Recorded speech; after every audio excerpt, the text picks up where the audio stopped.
Hey everyone, welcome back. So in this video, we shall take a look at the concept of independence. So we've been studying distributions that involve multiple variables. And so when can we say that these multiple variables are independent from each other? So there are a couple of definitions of independence and they're all equivalent to each other. So one such definition is this. So you have random variables x and y and they are independent if for any two sets of numbers, so you take any two sets, all right, probability that x belongs to A and y belongs to B can be written as product of these two probabilities. So this joint probability is a product of these individual or marginal probabilities, right? So this definition extends to to three variables as well. So if you had three variables, they would be independent if you can write that x belongs to A, y belongs to B, and say z belongs to C is the product of probability that x belongs to A, y belongs to B, and z belongs to C, right? So you can extend this definition to multiple variables as well. So the second definition uses the CDF. So y1 has its own distribution function f1 called f1. y2 has its own distribution function f2. y1 and y2 have the joint distribution function denoted by this f. So y1 and y2 are independent if and only if this joint CDF can be written as product of this CDF of y1, which is f1, and CDF of y2, which is f2, for every pair of real numbers. So this relationship has to hold for all possible values of y1 and y2. And whenever your variables are not independent, they are said to be dependent.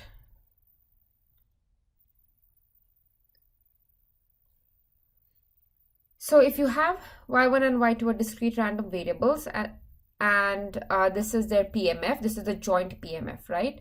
And P1, Y1 P1 and P2 are the marginal PMFs. So we know what marginal PMFs are. We can obtain these marginal PMFs from the joint PMF, right? So they're independent if and only if the joint PMF can be written as product of the marginal PMFs. So and similarly for continuous variables, the joint density, okay, so fy1, y2, I'm denoting this as a joint density, can be written as product of marginal density, so f of y1 and f of y2 for all pairs of real numbers.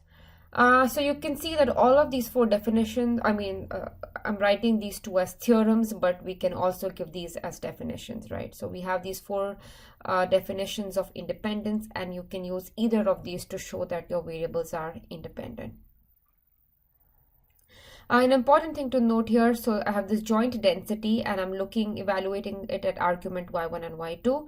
And I'm looking at this marginal density at y1, right, of y1 at this value y1, and marginal density of y2 at this argument y2. So you need to be a little bit careful about how you write your arguments and how you denote your functions. So let's take a look at an example. So I have two variables x and y, and this is their joint distributions. So you know that I can use this joint distribution to get the marginal distributions, right? So probability that x is equal to -1 is going to be sum of these two numbers. That's 1/4 plus 1/4, that's half. So this is probability that x is -1. This here is probability that x is +1. And similarly, these numbers in the bottom, half and this half, gives probability distribution of the variable y. And this I've just summed all of them to show that this is a legitimate distribution. Okay, so the question is, are they independent? So we can use this definition about the PMFs, right? So is this true? So if I can show that probability that so probability of x and y, if I can write it separately, or maybe let me write it this way. I can show this probability that x is equal to some value x, y is equal to some value y. If this is equal to product of these probabilities, capital variable y is equal to y, then the variables are independent. Okay, so this is what we're going to verify here, right? So this corresponds to this definition, right? So this is basically probability of y1 and y2. Disjoint probability can be written as a product of marginal probabilities.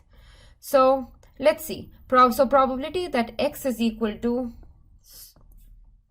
-1 and y is equal to -2 is 1/4, right?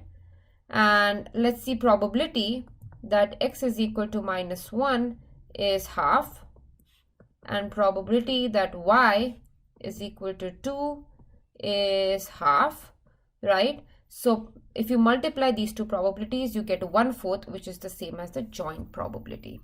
So you can go ahead and verify that this holds for each of these numbers, right? So it holds for probability x is equal to -1 and y is equal to -2, and then x is equal to +1, y is equal to 2, and probability x is equal to +1, y is equal to -2. So basically you have to show that for each of these numbers, right?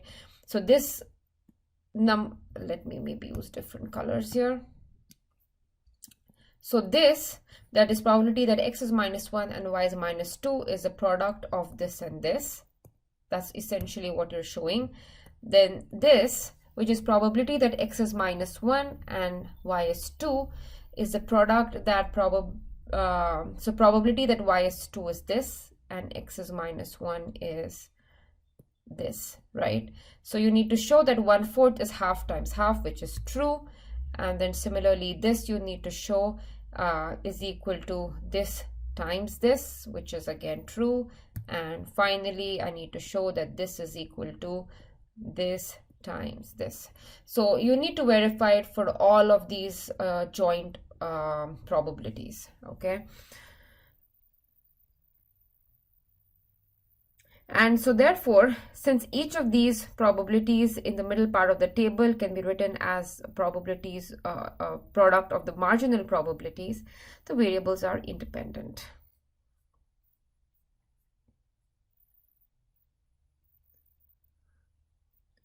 So usually, if you're given, say, a PMF or a density function, how can you tell, right, that the variables are independent? Okay, so do you have to verify this every time, right? Do you need to go through these kind of calculations? So this is easy because you have only like 4 values here, right? But if I give you a density,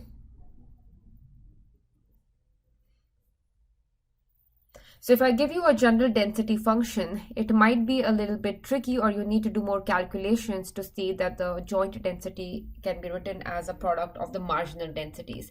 So this theorem makes it a little bit easier for you to determine whether variables are independent or not.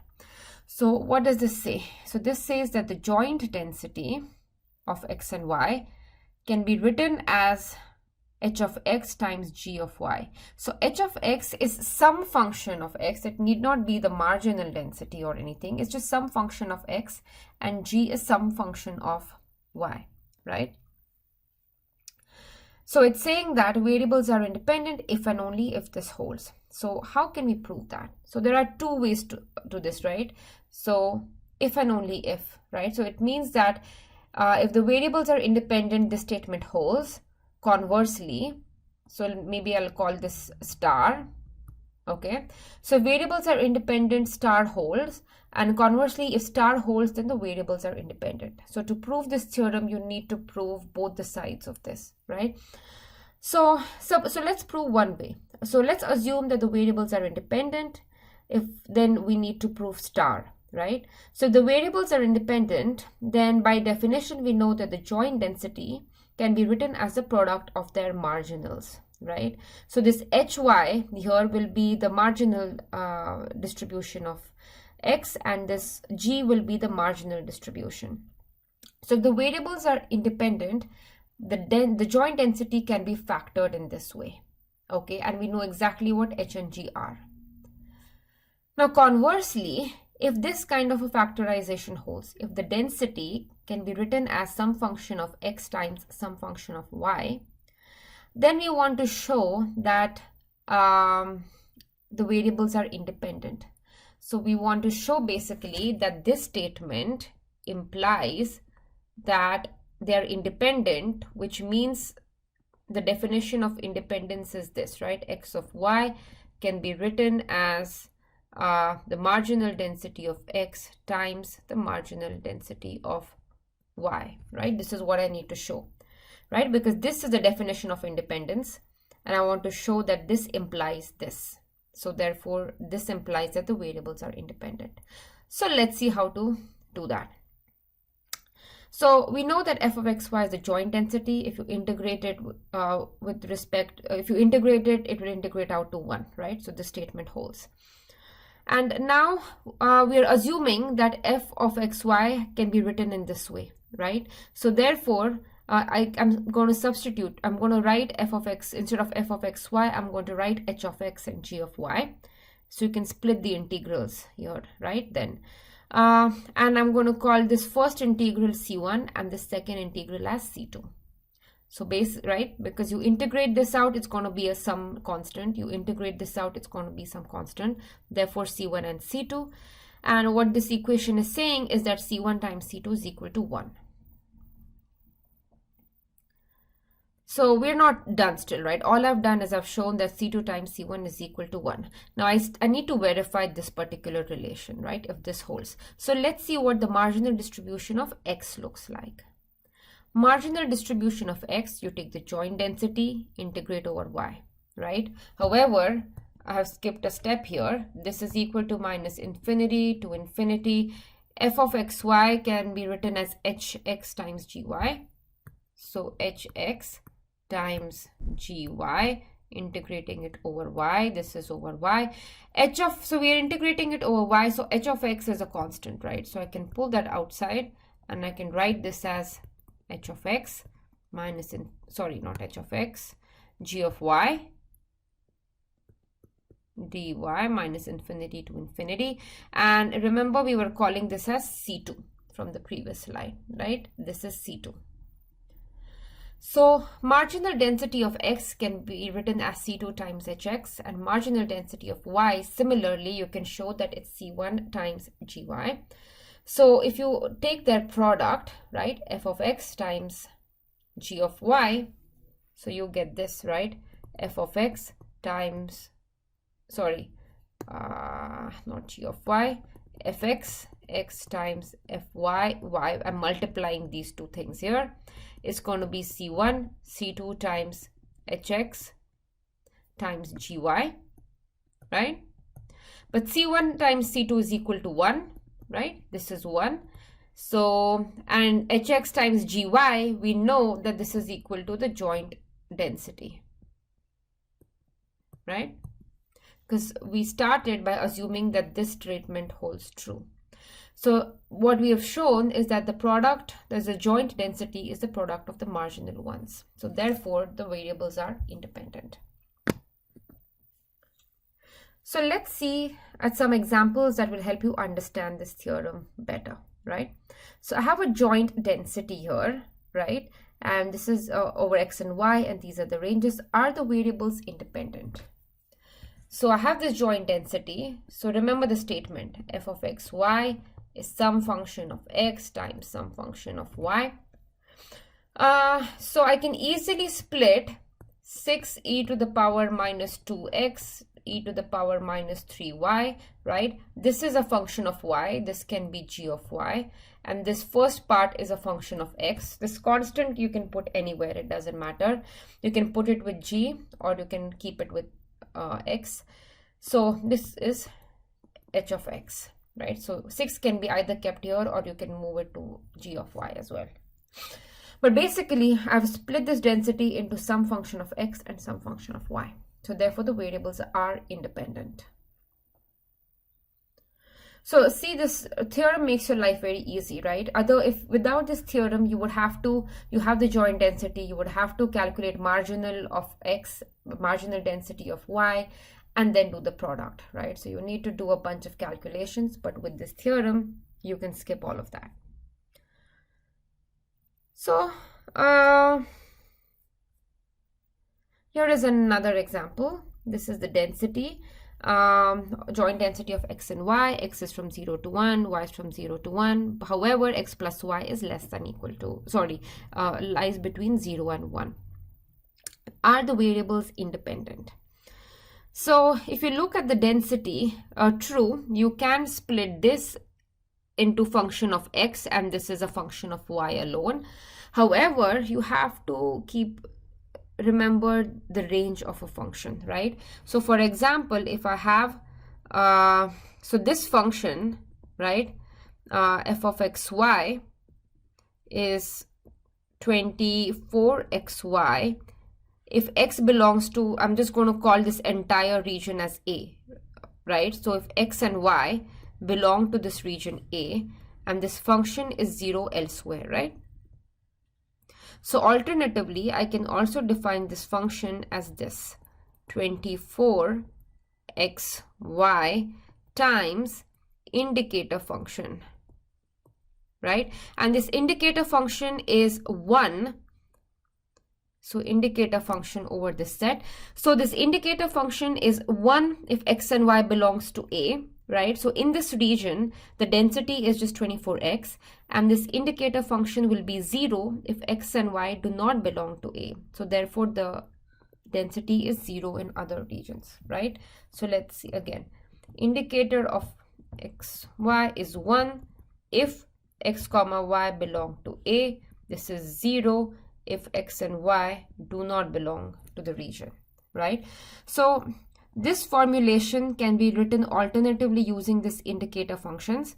And now if you look at it this way, you can no longer separate x and y in this indicator function. You can separate x and y in this product here. However, you cannot separate it here. So therefore, they are not independent, right? So I have this indicator function here, which is 1 if your x belongs to this region, it's 0 otherwise. So you can write this PDF in this fashion, and therefore you cannot separate x and y, not independent.